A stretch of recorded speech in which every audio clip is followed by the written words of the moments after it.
Madam ನೀವು ಇಲ್ಲಿ ಯಾಕೆ ನಿಂತಿದ್ದೀರಾ? ಏನಿದೆ ವಿಷಯ? ಸರ್, ನಾವು ಇಲ್ಲಿ ಡೆಲ್ಲಿಯಲ್ಲಿ ಸುಪ್ರೀಂ ಕೋರ್ಟ್ ಅಲ್ಲಿ ಆರ್ಡರ್ ಆಗಿದೆ. ಅದು ಕೇಳಿ ಬಹಳ ಮನಸ್ಸು ನೋವಾಯ್ತು. ಎಲ್ಲರೂ ಪ್ರಾಣಿ ಪರ ನಾವು ಹೋರಾಟ ಮಾಡಲೇಬೇಕು ಅಂತ ಹೇಳಿ ನಾವು ಇವತ್ತು ಬಂದಿದ್ದೀವಿ. ನಾವು ಇಂಡಿ ಡಾಗ್ಸ್ಗಳನ್ನ ಮನೇಲಿ 6 ನಾಯಿ ಸಾಕ್ತಾ ಇದ್ದೀನಿ. ಬೀದಿ ನಾಯಿಗಳನ್ನ ನಾನು ಊಟ ಹಾಕ್ತೀನಿ. ಈ ವಿಷಯ ಕೇಳಿ ನನಗೆ ಮನಸ್ಸು ಹೊಡೆದೋಯ್ತು ಸರ್. ನಾವು ಪ್ರಾಣಿ ಪರ ಹೋರಾಡಬೇಕು. ಅದು ಯಾವುದು ಬೀದಿಗೆ ಮಾಡಿರೋದನ್ನ ಬಂದಿರೋ ನಾವ್ ಅದನ್ನೆಲ್ಲ ಹಾಳು ಮಾಡಿ ನಾವತ್ತು ನೀರು ಕುಡಿಯೋದನ್ನ ನದಿ ಎಲ್ಲ ಹಾಳು ಮಾಡಿ ಬಿಲ್ಡಿಂಗ್ಸ್ ಕಟ್ಕೊಂಡು ಇವತ್ತು ನಾವು ಅದನ್ನ ಸಾಯಿಸಲೇಬೇಕು ಅನ್ನೋ ತೀರ್ಮಾನ ತಂದಿದಾರಲ್ಲ. 2008 ನಾಯಿ ಸಾಯಿಸಿರೋ ಪುಣ್ಯಾತ್ಮ ನಿನ್ಗಂತೂ ಒಳ್ಳೇದಾಗುತ್ತೆ ಅಂತ ಮಾತ್ರ ಅನ್ಕೋಬೇಡ. ನೋರ್ ಮಾಟ ಆಡ್ಬಿಟ್ಟ ನೀನ್ ಮಾತಾಡಿರೋ ಮಾತು ಇವತ್ತು ನಿನ್ಗೆ ಚೆನ್ನಾಗಿರ್ಬೋದು. ಕಾಲಾಯಿ ತಸ್ಮೈ ನಮಃ ಇದೇ ಹೇಳಕ್ ಸಾಧ್ಯ. ನಾನು ದೇವರೇ ನಿನ್ಗೆ ಫಲಿತಾಂಶ ಕೊಡ್ತಾನೆ. ನಾವು ಹಿಂದೂ ಧರ್ಮದಲ್ಲಿರೋದು ಹಿಂದೂ ಪರ ಹೋರಾಟಗಾರರು. ಆದರೆ ಪರ ಹೋರಾಟಕ್ಕೆ ನಾನು ಬಂದಿದ್ದೀನಿ.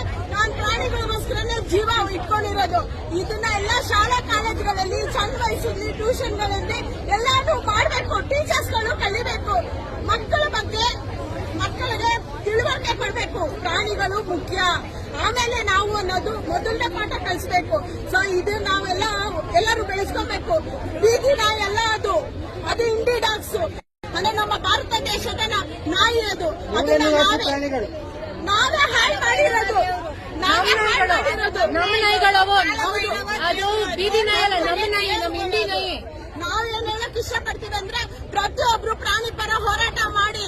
ನಾವಿವತ್ತು ಹೋರಾಟ ಮಾಡಿಲ್ಲ ಅಂದ್ರೆ ಭಗವಂತ ನಮಗೆ ಬಾಯಿ ಕೊಟ್ಟಿರೋದು ಉಪಯೋಗ ಇಲ್ಲ.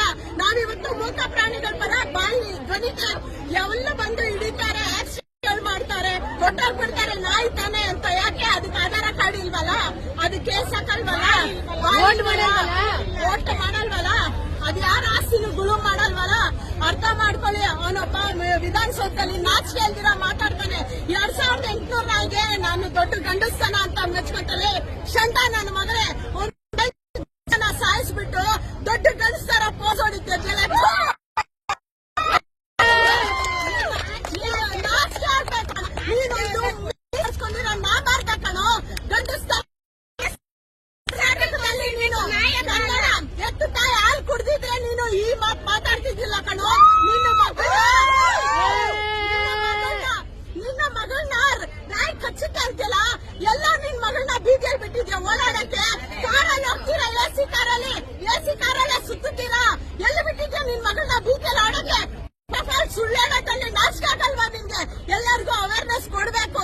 ನೀನು ದೊಡ್ಡ ಸ್ಥಾನದಲ್ಲಿ ಇದ್ಯಾ, ನಿನ್ಗೇನಿಗೆ ಓಟಕ್ಕೆ ಗೆಲ್ಸಿರೋದು. ಕಸ ತಿನ್ನ ಕೆಲಸ ಮಾಡಿದ್ಯಲ್ಲ ಹುಚ್ಚ ನನ್ನ ಮಗನೇ. ತಿಂತೇನೋ ಹುಚ್ಚಾನೋ ನೀನು? ಮಾನವೀಯತೆ ಕಲಿಯೋ. ನೆಕ್ಸ್ಟ್ ಯಾರು ಗೊತ್ತು? ನಮ್ನೆಲ್ಲರ ಶಾಪ ಹೊಡೆದು ನೀನು ನಾಯಿ ಹಾಗೆ ಜನಿಸ್ಯ. ನಾನೇ ಊಟ ಹಾಕ್ತೀನಿ, ನೀನು ನಾಯಿ ಆಗಿ ಬರ್ತೀಯ, ನಾನೇ ಮಾಡ್ತೀನಿ. ಇದೇ ಸತ್ಯ ಕಣೋ. ನ್ಯಾಯ ಧರ್ಮ ಇದೇ ಸತ್ಯ.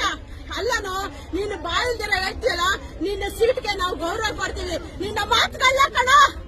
ಬಾರ ಹೊರಗಡೆ ವಿಧಾನಸೌಧದಿಂದ ಬಂದ್ಬಿಟ್ಟು ಕರೆಕ್ಟ್ ಆಗಿ ಅಪ್ಪನ್ ಕೊಟ್ಟಿದ್ರೆ ನಿಂತು ಮಾತಾಡ ನಮ್ಮ ಮುಂದೆ. ನನ್ನ ಮಗನೇ ತುಂಡು ಮಾಡೋದಲ್ಲ ನಾಯಿಗಳನ್ನ ಮಾಂಸದೂಟ ಆಗ್ಬಿಡ. ಅಷ್ಟು ಪ್ರಾಣಿಗಳ ಸಸ್ಯಕ್ಕೆ ನಾನು ಮಾಂಸದೂಟ ಆಗ್ತೆ ಅಂತ ಹೇಳ್ದೆ. ಏನೋ ಹೃದಯವಂತ ಅನ್ನೋ ತರ ನಾವು ಕೇಳಿಸ್ಕೊಂತ ಇದ್ರೆ ಬೆಂಕಿ ಹಾಕಿ ಸುಡ್ಬೇಕು. ನೀನು ಆ ಲೆವೆಲ್ಗೆ ಮಾತಾಡ್ತಿದ್ಯಾ? ನಾಚಿಕೆ ಆಗಲ್ವಾ? 2800 ನಾಯಿಗಳ ಶಾಪ. ಕಾಲಾಯಿ ತಸ್ಮೈ ನಮಃ.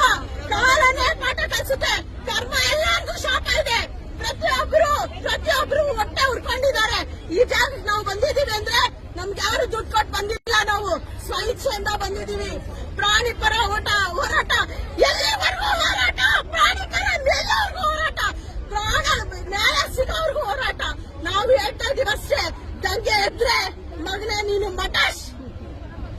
ಬೀದಿ ನಾಯಿಗಳಿಗೆ ಪ್ರೀತಿಯಿಂದ ಊಟ ಹಾಕಿ ನಾವು ಆ ಪ್ರೀತಿನಲ್ಲಿ ಬದುಕ. ನಾವು ನಮ್ಗೆ ದ್ವೇಷ ಗೊತ್ತಿಲ್ಲ, ಒಂದು ಕಳ್ತನ ಗೊತ್ತಿಲ್ಲ, ಒಬ್ರು ಮನೆ ಹಾಳು ಮಾಡೋದ್ ಗೊತ್ತಿಲ್ಲ.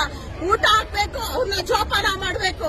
ನೀವೆಲ್ಲ ಮಾಡ್ಬೇಕು. ಅವೇರ್ನೆಸ್, ಇಂಜೆಕ್ಷನ್ ಹಾಕ್ಸ್ಬೇಕು, ಸ್ಟೆರಿಲೈಸ್ ಮಾಡಿಸ್ಬೇಕು. ಯಾವ ಜಿಲ್ಲೆಯಲ್ಲೂ ಇಲ್ಲ. ಚಾಮರಾಜಪೇಟೆಲ್ ಒಂದಿದೆ. ಅಲ್ಲಿ ನಾವು ಅಡ್ಮಿಟ್ ಮಾಡಿದ ತಕ್ಷಣ ಸಿಡಿ ಬಸ್ ಕಳಿಸ್ಬಿಡ್ತಾರೆ. ಆ ನಾಯಿಗಳು ಹೋಗಿದೆ ಆಪರೇಷನ್ಗೆ ನಾವು ಕಳಿಸ್ತೀವಿ. ಅಲ್ಲಿ ಕಾರು ಅದನ್ನ ಮೊನ್ನೆ ಕಳಿಸ್ತೀರಾ, ಬಂದ್ 2ನೇ ದಿವಸ 3ನೇ ದಿವಸಕ್ಕೆ ಸಾಯುತ್ತೆ. ಇದನ್ನೆಲ್ಲ ಯಾರೋ ಹೊಣೆ? ನಿಮ್ಮಪ್ಪನ ನಿಮ್ಮ ಒಂದು ಅವಿವೇಕತನದಿಂದ ಎಷ್ಟು ಬೀದಿ ನಾಯಿ ಪ್ರಾಣಿಗಳು ಜೀವ ಉಸುರಿಗಿದೆ ಗೊತ್ತಾ? ಅಷ್ಟು ಹಸುವಿಗಿರೋ ಪ್ರಾಣಿಗಳು